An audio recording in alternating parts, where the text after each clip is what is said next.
अस्सलामुअलैकुम, आप देख रहे हैं एशियन न्यूज़ HD और मेरा नाम है तैयबा। खबर शामिल कर रहे हैं मंडी बहाउद्दीन से। नुमाइंदा एशियन न्यूज़ मलिक इशफाक अहमद की रिपोर्ट के मुताबिक बकरियां खेत में क्यों दाखिल हुईं, मकामी ज़मींदार ने मासूम चरवाहे को कैद कर लिया। तफसीलात के मुताबिक मंडी बहाउद्दीन के मकामी ज़मींदार ने मासूम बच्चे को जंजीर से जकड़कर वीरान हवेली में कैद कर दिया। मासूम बच्चे का कहना था कि गर्मी शदीद थी, मैं पानी पीने गया तो बकरियां खेत में दाखिल हो गईं। ज़मींदार ने बच्चे को बांधकर 30,000 रुपये हर्जाना अदा करने का मुतालबा किया। फुटेज एशियन न्यूज़ को मौसूल। DPO मंडी बहाउद्दीन अनवर सईद कंगरा की हिदायत पर वाक़या का मुकदमा दर्ज करके एक मुलजिम को गिरफ्तार कर लिया गया। हला दस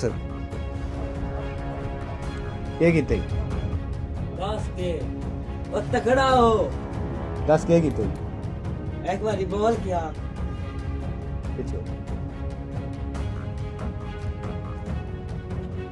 10 ओ, चाचू दस तुम ना। क्यों बने हो यहाँ 10 तू आप बाड़ियां इनकी बढ़ गई हैं तू किदा है अच्छा किस टाइम की गल है अच्छा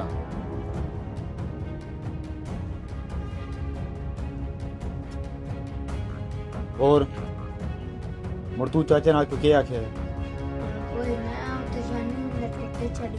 अच्छा मज़ीद खबरों से बाखबर रहने के लिए देखते रहिए एशियन न्यूज़ HD।